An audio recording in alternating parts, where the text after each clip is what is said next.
السلام علیکم ورحمۃ اللہ وبرکاتہ۔ بسم اللہ الرحمن الرحیم۔ انفاق کے عام حکم کی مختصر تشریح۔ اب میں آپ کے سامنے پہلے عام حکم کی تھوڑی سی تشریح کروں گا، پھر دوسرے خطبے میں خاص حکم بیان کروں گا۔ قرآن مجید کی یہ خصوصیت ہے کہ وہ جس چیز کا حکم دیتا ہے اس کی حکمتیں اور مصلحتیں بھی خود ہی بتا دیتا ہے، تاکہ محکوم کو حکم کے ساتھ یہ بھی معلوم ہو جائے کہ یہ حکم کیوں دیا گیا اور اس کا فائدہ کیا ہے۔ قرآن مجید کھولتے ہی سب سے پہلے جس آیت پر آپ کی نظر پڑتی ہے وہ یہ ہے، ذالک الکتاب لا ریب فیہ ھدی للمتقین الذین یؤمنون بالغیب ویقیمون الصلاۃ ومما رزقناہم ینفقون۔ یہ قرآن اللہ کی کتاب ہے، اس میں کوئی شک نہیں۔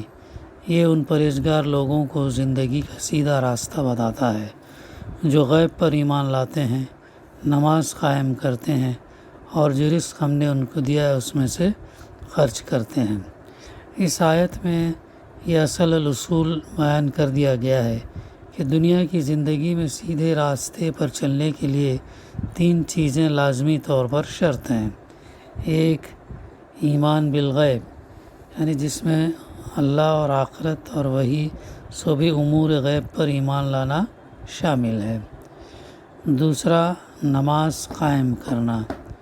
تیسرے، جو رزق بھی اللہ نے دیا ہو اس میں سے راہ خدا میں خرچ کرنا۔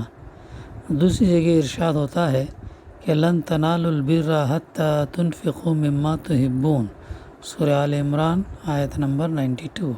تم نیکی کے مقام کو پا ہی نہیں سکتے جب تک کہ اللہ کی راہ میں وہ چیزیں نہ خرچ کرو جن سے تم کو محبت ہے۔ پھر فرمایا، الشیطان یعدکم الفقر ویأمرکم بالفحشاء، سورہ بقرہ آیت نمبر 268۔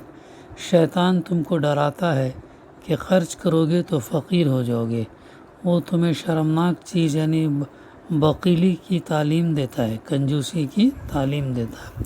اس کے بعد ارشاد ہوا، وَانفِقُوا فِي سَبِيلِ اللَّهِ وَلَا تُلْقُوا بِأَيْدِيكُمْ إِلَى التَّهْلُكَةِ، سورہ بقرہ آیت 195۔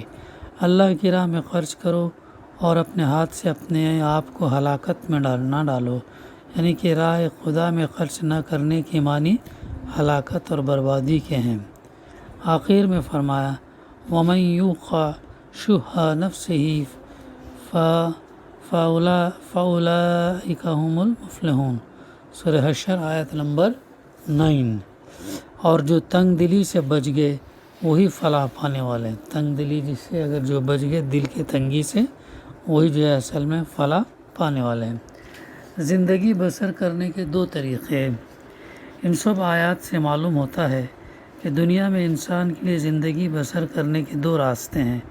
ایک راستہ تو اللہ کا ہے جس میں نیکی اور بھلائی اور فلاح اور کامیابی ہے، اور اس راستے کا قاعدہ یہ ہے کہ آدمی کا دل کھلا ہوا ہو، جو رزق بھی تھوڑا یا بہت اللہ نے دیا ہے اس سے خود اپنی ضرورتیں بھی پوری کرے، اپنے بھائیوں کی بھی مدد کرے اور اللہ کا کلمہ بلند کرنے کے لیے بھی خرچ کرے۔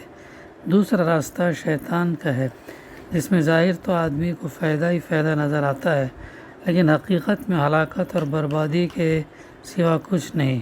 اور اس راستے کا قاعدہ یہ ہے کہ آدمی دولت سمیٹنے کی کوشش کرے، پیسے پر جان دے اور اس کو دانتوں سے پکڑ کر رکھے تاکہ خرچ نہ ہونے پائے، اور خرچ ہو بھی تو بس اپنے ذاتی فائدے اور اپنے نفس کی خواہشات پر ہو۔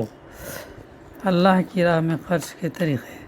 اب دیکھیے کہ خدائی راستہ چلنے والوں کے لیے راہ خدا میں خرچ کرنے کے طریقے بیان ہوئے، ان سب کو نمبر وار بیان کرتا ہوں انشاءاللہ۔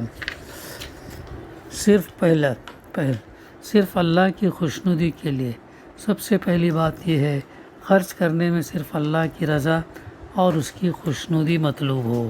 کسی کو احسان مند بنانے یا دنیا میں نام پیدا کرنے کے لیے خرچ نہ کیا جائے۔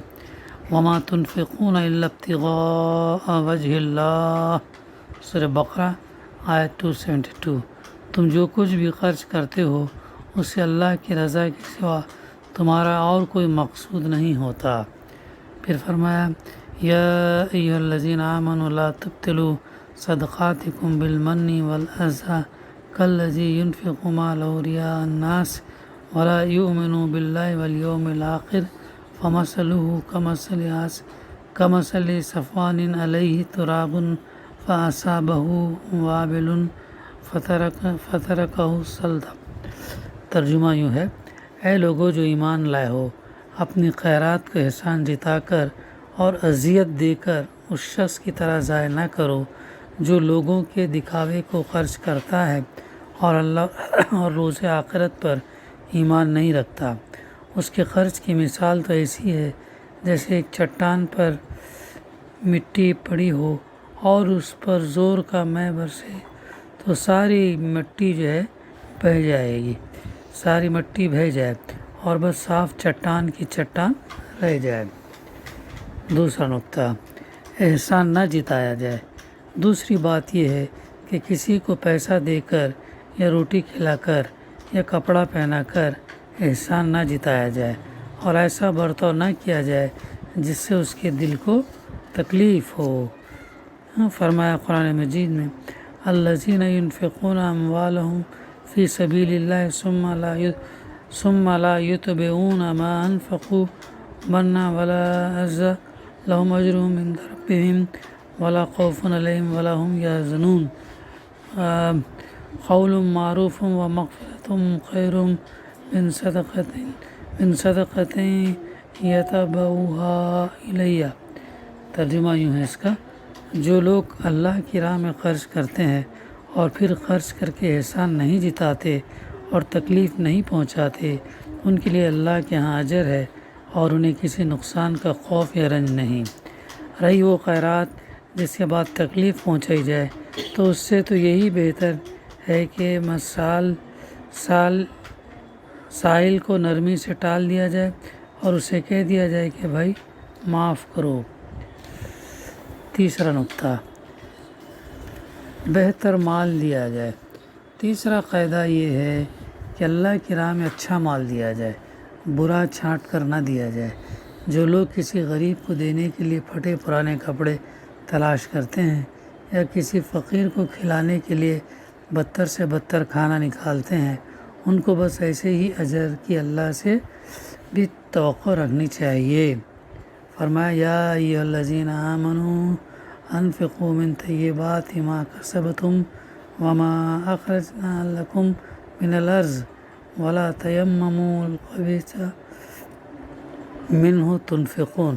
اے لوگو جو ایمان لائے ہو، جو کچھ تم نے کمایا ہے اور جو کچھ ہم نے تمہارے لیے زمین سے نکالا ہے اس میں سے اچھا مال اللہ کی راہ میں دو۔ یہ نہ کرو کہ اللہ کی راہ میں دینے کے لیے برے سے برا مال تلاش کرو۔ چوتھا نقطہ، حتی الامکان چھپا کر دیا جائے۔ چوتھا قاعدہ یہ ہے کہ جہاں تک ممکن ہو سکے چھپا کر خرچ کیا جائے تاکہ ریا اور نمود کی آمیزش نہ ہونے پائے۔ اگرچہ کھلے طریقے سے خرچ کرنے میں بھی کوئی مذائقہ نہیں، مگر ڈھانک چھپا کر دینا زیادہ بہتر ہے۔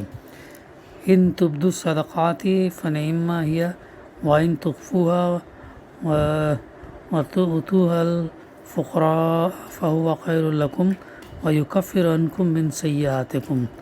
اگر کھلے طریقے سے خیرات کرو تو یہ بھی اچھا ہے، لیکن چھپا کر غریب لوگوں کو دو تو یہ تمہارے لیے زیادہ بہتر ہے اور اس سے تمہارے گناہ دھلتے ہیں۔ چھپا کے دینے سے گناہ دھلتے ہیں اور بہتر ہے، کیونکہ جو جاننے والا ہے اللہ اور تمہارا جاننا کافی ہے، دنیا نہ جانے بھی تو چلے گا۔ کوئی بھی عمل ہم کریں تو اللہ کی رضا کے لیے کریں، دعا کریں کہ اللہ تعالیٰ اسے قبول کرے اور اجر دے۔ تو اللہ اور تم جان گئے بس ہے، دنیا کو جتانے کے لیے کوئی عمل نہیں کرنا چاہیے۔ پانچواں نقطہ، نادانوں کو ضرورت سے زیادہ نہ دیا جائے۔ یہ بھی کتنا اہم پوائنٹ ہے، جو نادان ہیں، ناسمجھ ہیں ان کو ضرورت سے زیادہ نہ دیا جائے۔ پانچواں قاعدہ یہ ہے کہ کم عقل اور نادان لوگوں کو ان کی ضرورت سے زیادہ نہ دیا جائے، کہ بگڑ جائیں اور بری عادتوں میں پڑ جائیں، بلکہ ان کو جو کچھ دیا جائے ان کی حیثیت کے مطابق دیا جائے۔ اللہ تعالیٰ یہ چاہتا ہے کہ پیٹ کو روٹی اور پہننے کو کپڑا تو ہر برے سے برے اور بدکار سے بدکار کو بھی ملنا چاہیے، مگر شراب نوشی اور گانجے اور جوئے بازی کے لیے لفنگے آدمیوں کو پیسہ نہ دینا چاہیے۔ پھر آگے فرمایا جا رہا وَلَا تُؤْتُوا السُّفَهَاءَ أَمْوَالَكُمُ الَّتِي جَعَلَ اللَّهُ لَكُمْ قِيَامًا وَارْزُقُوهُمْ فِيهَا وَاكْسُوهُمْ۔ سورہ نساء آیت نمبر 5۔ اپنے اموال جن کو اللہ نے تمہارے لیے زندگی بسر کرنے کا ذریعہ بنایا نادان لوگوں کے حوالے نہ کر دو، البتہ ان اموال میں سے ان کو کھانے اور پہننے کے لیے دو۔ خیر انشاءاللہ آئندہ ہم سلسلہ جاری رکھیں گے۔ دعا ہے کہ اللہ سبحانہ و تعالی ہمیں کہنے سننے سے زیادہ عمل کرنے کی توفیق عطا فرمائے۔ ربنا تقبل منا انک انت السمیع العلیم وتب علینا انک انت التواب الرحیم۔ صلی اللہ تعالی علی خیر خلقہ وعلی آلہ وصحبہ اجمعین۔ الحمد للہ رب العالمین۔